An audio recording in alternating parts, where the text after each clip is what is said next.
নতুন চাকরি পেলাম, নতুন আজকে ডিউটিতে আসলাম। আল্লাহ, এই খবরটা আব্বা ফোন দিয়ে কই।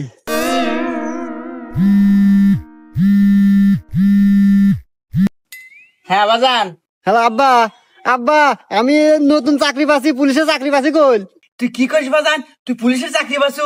হ্যাঁ, আমার শুনে আত্মাটা জুড়ে গেল বাজান। আমার কত স্বপ্ন ছিল তুই একটা চাকরি করবি, সরকারি চাকরি করবি। যাক বাজান, আমি খুব খুশি হয়েছি বাজান তুই চাকরি পাচ্ছু।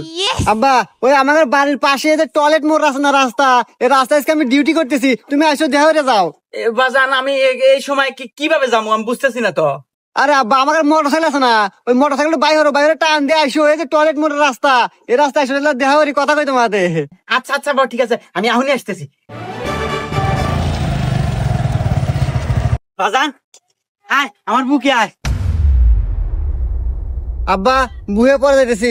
তুমি মোটর সাইকেল নিয়ে পারাইছো, তোমার মাথায় হেলমেট নাই, 500 টাকা জরিমানা দাও।